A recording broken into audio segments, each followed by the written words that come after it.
Amém? Livro de Lamentações do profeta Jeremias, no capítulo 4, diz: como se escureceu o ouro, como se mudou o ouro fino e bom, como estão espalhadas as pedras do santuário ao canto de todas as ruas. Os preciosos filhos de Sião, comparáveis a puro ouro, como são agora, reputados por vasos de barro, obras das mãos do oleiro. Amém. Irmãos, todos nós sabemos que livro de Lamentações, ele é o que é, Lamentações. Escrito por quem? Profeta Jeremias. Profeta Jeremias, o livro que antecede do profeta Jeremias, você vai vasculhar e vai ver que Jeremias foi aquele homem chamado por Deus para profetizar a nação de Israel e falar que eles precisavam de arrependimento. O capítulo 7 demonstra Jeremias na porta do templo, dizendo que os sacerdotes precisavam se arrepender. Livro do profeta Jeremias demonstra ele diante de reis, dizendo que os reis precisavam se arrepender, ou seja, aqueles que eram líderes precisavam se arrepender, senão Deus levantaria uma nação de ímpios para invadir Jerusalém, destruir Jerusalém e não deixar pedra sobre pedra. Ele não foi crido também, né? Era o único a falar dessa maneira. Ele e mais um amigo. O resto todo questionando, bateram em Jeremias, brigaram com ele, prenderam ele, porque é muito difícil às vezes as pessoas que têm os seus cargos, os seus títulos, as suas posições, ouvirem como a gente costuma dizer na gíria, né? O Zé Ninguém, não é? E assim era Jeremias dentro da nação. Mas o que nós precisamos identificar não é o instrumento, mas sim aquele que o usa, não é verdade? Não é a ferramenta a grande questão, mas sim o trabalhador que utiliza com perspicácia esta ferramenta. Jeremias tinha algum motivo para alguém crer em Jeremias? Não. Naturalmente, não tinha nenhum motivo para ninguém credibilizar Jeremias. Porém, o que era necessário identificar na vida de Jeremias? As palavras de Deus. Esta é a questão. Era isto que era necessário ser identificado. Deus usou Jeremias, não credibilizaram a palavra de Deus em Jeremias. Daí, depois que tudo acontece, Jeremias vai andando pela rua, vai olhando a cidade e começa a escrever chorando. Por isso também ele é conhecido como profeta chorão. Ele escreve o livro de Lamentações, que hoje nós chamamos de Lamentações de Jeremias. Olha como diz o capítulo 4: como se escureceu o ouro, como se mudou ouro fino e bom, como estão espalhadas as pedras do santuário ao canto de todas as ruas. Aquilo que mais a nação de Israel prezava, porque eles acreditavam que se o templo de Deus estava ali, então Deus também estava ali. Isso era verdade? Deus habita em templos feitos por mãos de homens? Quantos templos nós temos erigidos aí no Rio de Janeiro, que as pessoas dizem templo magnífico, catedrais magníficas, e é isso a realidade? Onde Deus habita? Onde tem a sua palavra. Não basta ter um templo grande. Deus, quando usou os primeiros cristãos, eles não estavam em templos, se reuniam em cavernas, se reuniam em cemitérios, e quem jamais viu tanto sinal quanto eles viram? Quem jamais viu tanta glória como a que eles viram? Então, meu irmão, não confie no que é errado, não confie na coisa errada, no referencial errado. Deus não está nem aí para as coisas físicas. Ele diz: eu velo sobre a minha palavra para cumprir. Você tem a palavra de Deus? Deus está contigo. Senão você pode sair daqui desse lugar humilde e congregar nos mais suntuosos templos de mármore e vidro fumê e vai perecer. Não vai ter livramento, não vai ter cura, Deus não vai estar contigo. E os judeus acreditavam: não, nós temos o templo. Quando Jeremias pregava: não, o templo de Deus está... Deus não vai defender o seu próprio templo. Questionavam Jeremias: está errado, não é possível que Deus permita que uma nação ímpia invada Judá, invada Jerusalém. Não, o templo de Deus está aqui. Aí vem a revelação lá no Novo Testamento. Paulo diz assim: não sabeis vós que sois templo do Espírito Santo e que o Espírito de Deus habita em vós? Vós é que sois o templo do Espírito Santo. Mas quando eu sou o templo do Espírito Santo? Quando ele tem liberdade de fazer o que quer no seu templo. Como é que eu vou dizer que alguma coisa é minha, mas eu não posso tocar? Alguma coisa é minha, eu não posso mudar de posição. É minha, eu não posso dar direção. É minha, eu não posso adornar do jeito que eu quero. Então não é meu. Se é meu, eu tenho que ter domínio total sobre aquilo. Amém? Deus tem domínio total sobre a tua vida? Amém. Se tem, você é templo do Espírito Santo. Se não tem, você não é. Deus pode te dizer em que igreja Ele quer que você congregue. Então você é templo do Espírito Santo.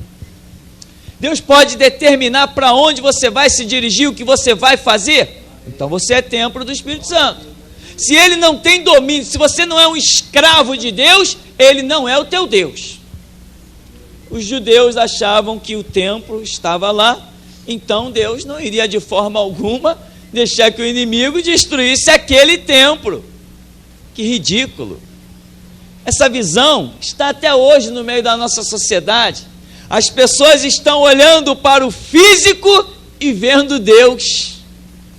Está errado. Você tem que olhar para a grande construção espiritual e ver Deus. Amém? É aí que funciona. E ele diz que as pedras do santuário estavam espalhadas pelas esquinas. E ele vai dizer ainda: os preciosos filhos de Sião, comparáveis a puro ouro, como são agora reputados por vasos de barro, obra das mãos do oleiro. Imagina comparar o ouro com o barro. Deus antes olhava para a nação de Israel como ouro, e agora olha como barro. Irmãos, Deus hoje te olha como ouro. Não deixa que amanhã Ele te veja como barro. Porque Ele vai olhar e vai ver. Se Ele não achar o que é necessário ser encontrado, Ele hoje te olha como pedra preciosa e amanhã Ele te olha como esterco. Isto é Deus. Esta é a realidade. Você é salvo? Hoje, amanhã é outro dia. Você crê em Jesus? Hoje, amanhã, deixa de crer para você ver. Esta é a realidade. Isto é andar com Deus, isto é conhecimento, isso é entendimento. Não dê para Deus o que sobra da sua vida, Ele não está aceitando. Dá o principal, dá o primordial. Você tem que colocar Deus em primeiro lugar, não dê sobra para Deus. Não põe a tua família acima de Deus, Ele não aceita esse lugar. Tua família não é mais importante que Deus. O teu trabalho não é mais importante que o reino de Deus. Se você quiser colocar o teu trabalho acima de Deus, se você quiser colocar a tua família acima de Deus, você não tem Deus. Ele não aceita ser segundo plano. A Escritura diz: amarás o Senhor teu Deus sobre todas as coisas está incluído pai, mãe, filho, o que você imaginar, é Deus em primeiro lugar. Aí você vai saber quem é Deus. Aí Ele vai dizer para você assim: você cuida das minhas coisas, eu cuido das tuas. É assim que funciona. No verso 3: até os chacais abaixam o peito, dão de mamar aos seus filhos, mas a filha do meu povo tornou-se cruel como as avestruzes do deserto. A língua do que mama fica pegada pela sede ao seu paladar. Os meninos pedem pão e ninguém lhe dá. Crianças morrendo de sede. Crianças morrendo de fome. Pessoas, crianças, jovens, adultos e idosos caindo à espada. Deus olhando tudo isso e de braços cruzados. Me negaram, me rejeitaram. Eu também os nego, eu também os rejeito. Não foi isso que Jesus diz no Novo Testamento? Aquele que me confessar diante dos homens, eu o confessarei diante do meu Pai e dos seus santos anjos. Aquele que me negar diante dos homens, eu o negarei diante do meu Pai e dos seus santos anjos. É isso a realidade. E o que é confessar Jesus Cristo? Aquele que tem os meus mandamentos e os guarda, esse é o que me ama. Ninguém confessa a Cristo sem guardar os seus mandamentos. É ignorância. Sou crente. Crente que não conhece Bíblia não é crente. É transeunte dentro da igreja. É alguém que não tem o que fazer e vai passear os finais de semana dentro da igreja. Porque crente que é crente tem que conhecer Bíblia. A Bíblia tem que ser importante para ele. Ele tem que valorizar a Bíblia, ele tem que ler Bíblia, ele tem que orar, ele tem que buscar a face de Deus, ele tem que clamar, ele tem que ouvir Deus, ele tem que ser servo realmente. Isso é que é crente. Crentes vazios estão por aí nesses antros de prostituição, nesses templos babilônicos chamados de igreja. Crente que é crente tem que saber o que diz a Bíblia, se não sabe não é crente. E aqui ele vai dizendo, a língua do que mama fica pegada pela sede. Imagina uma cena dessa, meu irmão. Se às vezes você está numa situação, você tem que caminhar uma distância longa e você fica com sede naquele verão terrível, você sabe o que é sede, não sabe? Não uma sede extrema, mas aqui está falando de uma sede extrema, ao ponto de a língua grudar na boca. E Deus está vendo. E daí? Deus não tem compromisso com o homem. A Escritura toda nunca falou que Deus ia ter compromisso com o homem. Desde o princípio, desde que há homem sobre a face da terra, o compromisso de Deus sempre foi com o quê? Com a sua própria palavra. Então não adianta templo do Senhor, não adianta Deus meu, Deus só é o meu Deus quando a palavra dele está em mim.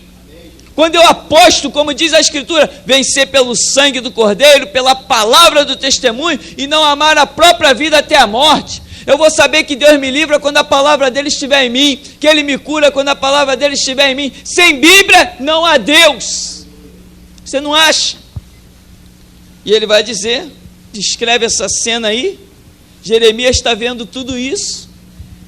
Jeremias está vendo crianças morrendo de sede nos braços das mães. E não adianta perguntar, Deus, cadê você? Tinha que ter perguntado antes. Agora aguenta as consequências. Jeremias está vendo crianças morrer de fome. Ele diz assim, os chacais, é uma espécie de animal que habita em deserto. Os chacais estão dando de mamar para os seus... Ou seja, os animais estão sendo supridos por Deus. E seres humanos Deus está deixando padecer. Eu sempre digo, lugar de brincar não é na igreja, nem é com Deus. A Escritura diz, de Deus não se zomba. Tudo que o homem semear, isto também ceifará.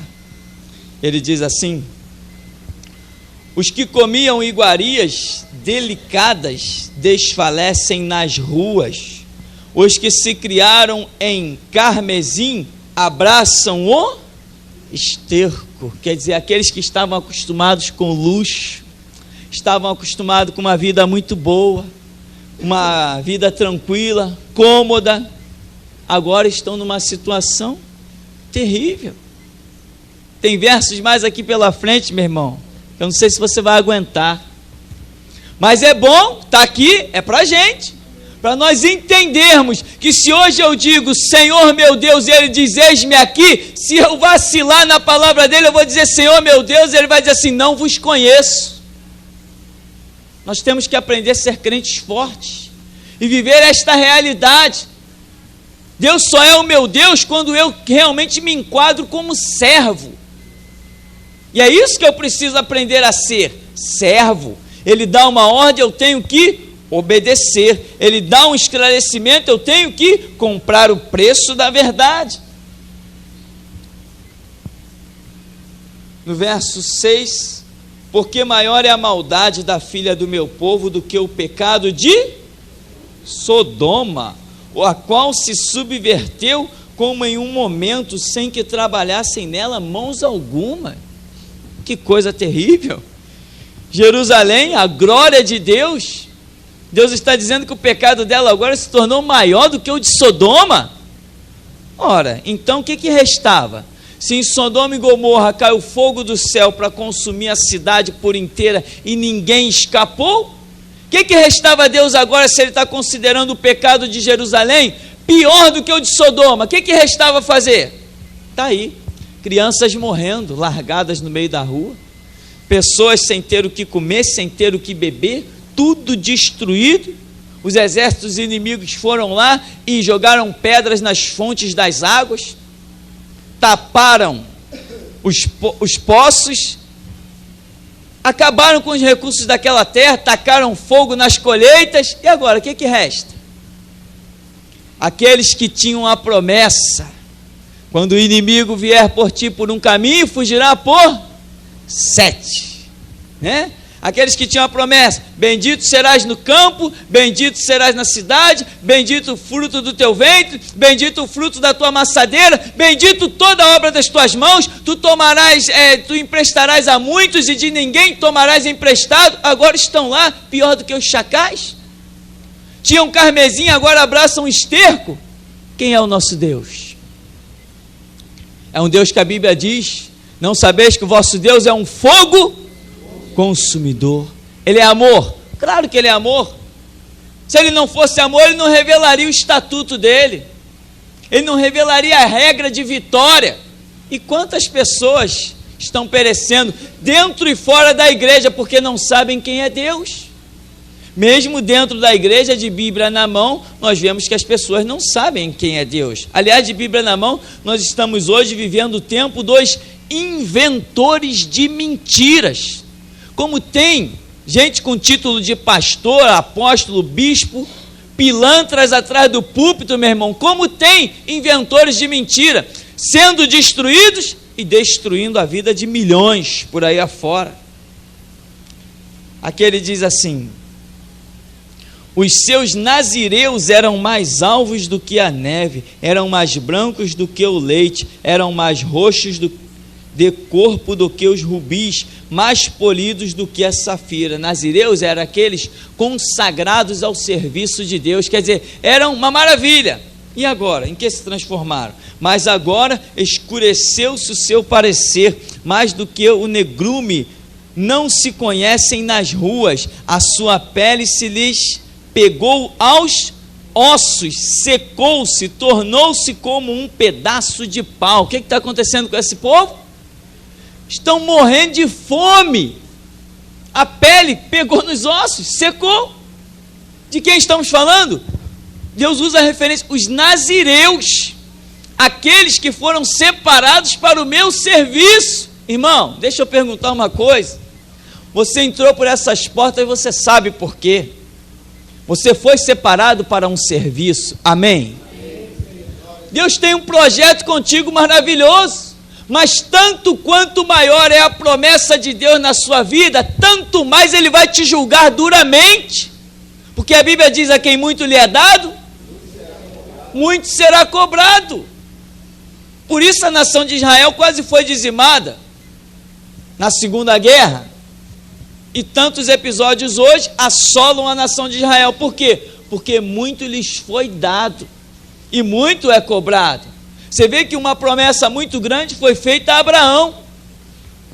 O pecado de Abraão se transformou nessa guerra sem fim no Oriente Médio, irmãos brigando, filhos de Isaac com filhos de Ismael, porque Abraão pegou a concubina, não esperou pacientemente a promessa de Deus, teve filho com uma concubina, e aqueles filhos que ele teve com a concubina são hoje o inimigo número 1 da nação de Israel.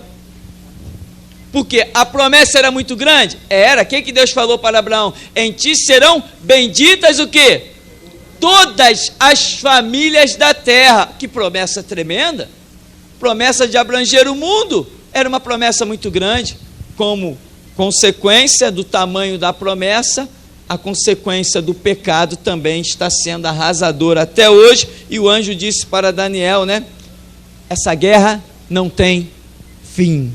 Até o tempo do fim haverá guerra naquele lugar. Ninguém dá jeito naquilo a não ser o anticristo quando se levantar.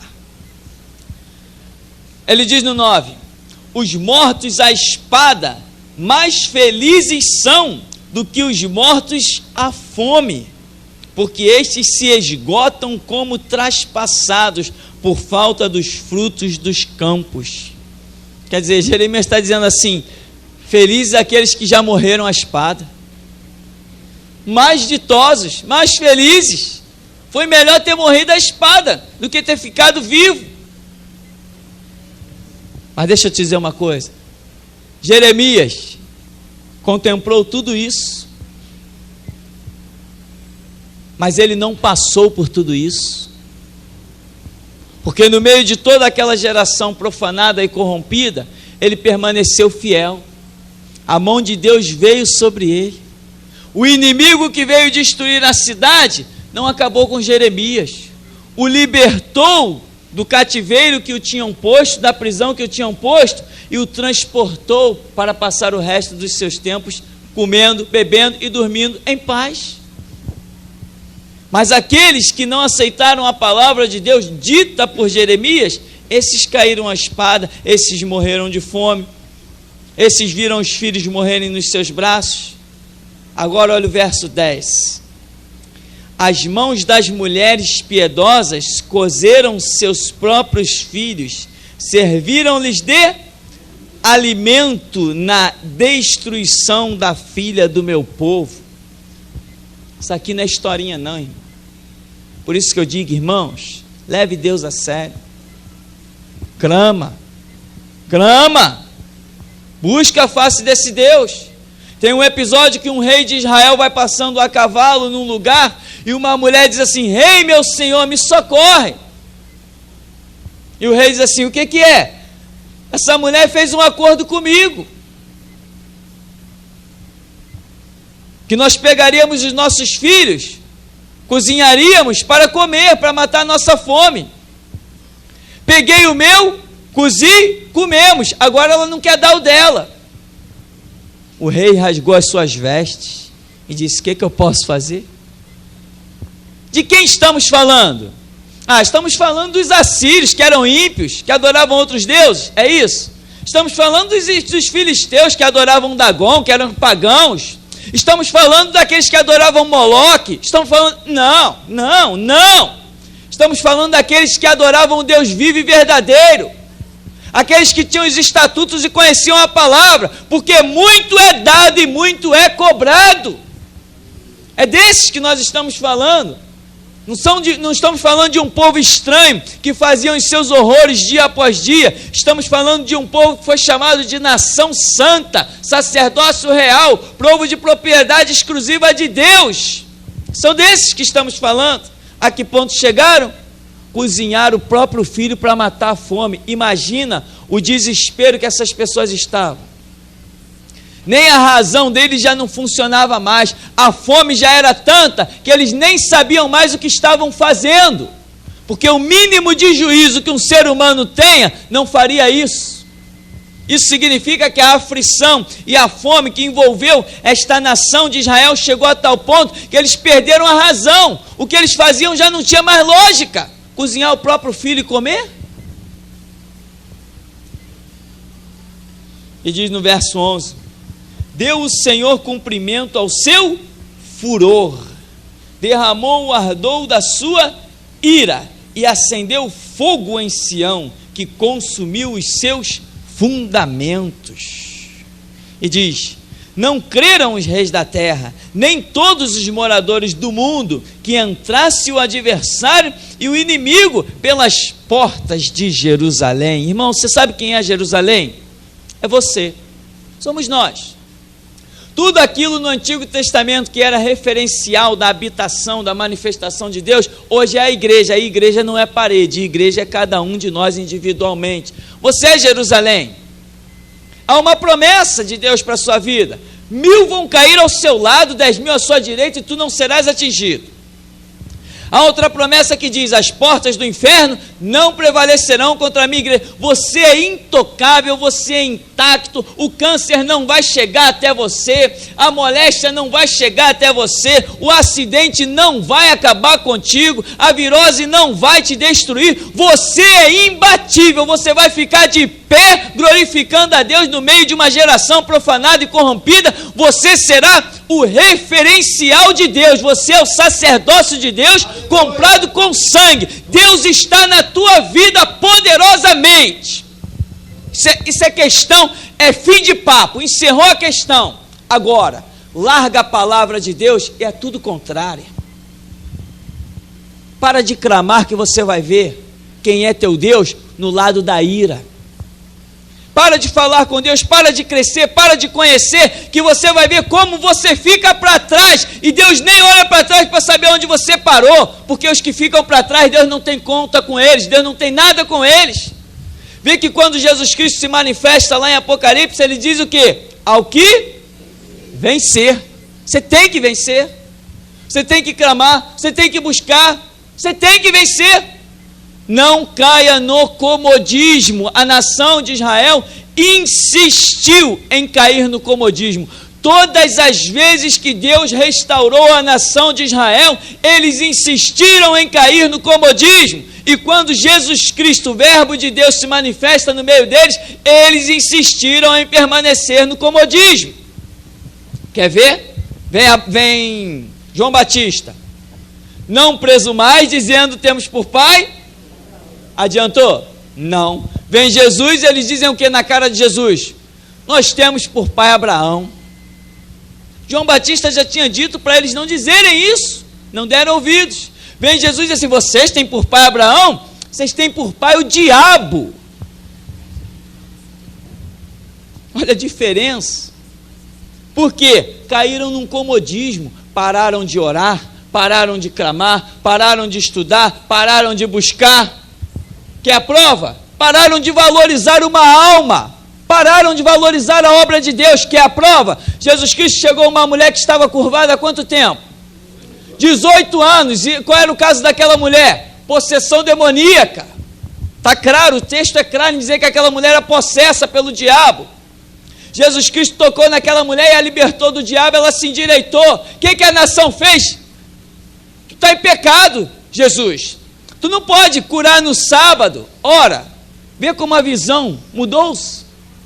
Deixaram de valorizar uma alma, deixaram de valorizar a obra de libertação de Deus, deixaram de valorizar as obras que glorificam o nome de Deus, e eles estavam valorizando o quê? Valorizando a sua própria lei. O sábado se tornou mais precioso do que a libertação de um ser humano. E Jesus Cristo diz o quê? Não era digno libertar esta filha de Abraão, que há 18 anos é cativa do diabo? O sábado foi feito para o homem, não o homem para o sábado. Eles não estavam valorizando o que tinha que ser valorizado. Por quê? Caíram no comodismo, perderam a visão espiritual. Aqui diz: foi por causa, no 13, dos pecados dos profetas, das maldades dos seus sacerdotes, que derramaram o sangue dos justos no meio dela. Foi por causa do pecado de quem? Dos profetas e da maldade dos sacerdotes? De quem estamos falando? Liderança. Liderança. Por isso que aqui nós ensinamos você a conhecer um Deus pessoal. Você tem que entrar no teu quarto, fechar a porta e falar com o teu Deus. Você não pode ser levado por lideranças. Você não pode, ouviu na televisão, é de Deus. É mesmo? Entra no teu quarto e pergunta a Deus se o que você ouviu é de Deus. Eu ouvi do púlpito não sei de onde, é de Deus. É de Deus mesmo? O Espírito Santo falou que é de Deus, tudo que você está ouvindo? É Ele que tem que dizer que se é de Deus ou não. Não é você que vai concluir Se você concluir, você pode se machucar, porque a Bíblia não é um livro para você concluir, é um livro para você receber a revelação. Então, quem é que estava corrompido? Quem foi que derramou o sangue de inocente? Os profetas e sacerdotes. Não foi justamente no tempo de Jeremias que isso aconteceu? Não queriam fazer a mesma coisa com Jeremias, derramar o sangue dele, que era um inocente? Não quiseram matá-lo? Esta é a realidade. E aqui ele vai dizer: erram como cegos nas ruas, andam contaminados de sangue, de tal sorte que ninguém pode tocar nas suas roupas. Desviai-vos, bradavam eles, imundo, desviai-vos, não toqueis. Quando fugiram e erraram, disseram entre as nações, nunca mais morarão aqui. Nós vamos finalizar aí. Depois você conclui a leitura de todo o capítulo e vai ver o restante dos horrores que existiram nesse Lamentações capítulo 4. Aqueles que antes, quando vinham pelas ruas, o povo se aproximava, reverenciava, pedia a bênção, pedia a oração. Ei, ora por mim, sacerdote, ora por mim, escriba, e etc, etc. Esses agora são que nem leprosos, e as pessoas, eles tinham que vir gritando, desviai-vos, desviai-vos. Estão manchados de sangue, as suas vestes já não expõem nenhuma beleza mais, o seu caminhar já não... Eles agora têm que se desviar do povo, e antes o povo ia ao encontro deles. Hoje não acontece isso? Quando você está na presença de Deus, não vem um e diz assim, você é crente, não é? Alguma coisa me incomodou, eu sei que você é um crente, ora por mim, está aqui meu nome, nome do pai, nome da mãe, nome do filho, ora por mim. Não é isso que acontece? Porque Deus faz esta obra, Deus leva pessoas até você, porque sabe que você é templo de Deus. Mas se você deixar de ser templo de Deus, vai haver um grito, se desvia desse aí, isso aí não presta. Vai haver um clamor, olha, não anda com aquilo ali não, porque aquilo ali não traz bom resultado. É a mesma história, em contextos diferentes, é a mesma história. Então, irmão, o nosso resumo nessa noite é que você não caia no comodismo. Ah, Jesus está curando lá na igreja, todo dia uma maravilha. Amém, Jesus está curando, mas não fica acomodado não. Vai clamar. Ah, não, a gente chega na igreja, Deus dá uma palavra, Deus isso, Deus aquilo, mas não fica acomodado não. Vai clamar, vai buscar, vai entrar em sintonia com esse Deus, porque de tudo que nós vemos na Escritura, o que nós temos recebido, não passam de migalhas. Deus quer operar muito mais, como a Escritura diz, além do que pedimos ou pensamos. Amém. O Senhor então nos abençoe em nome de Jesus.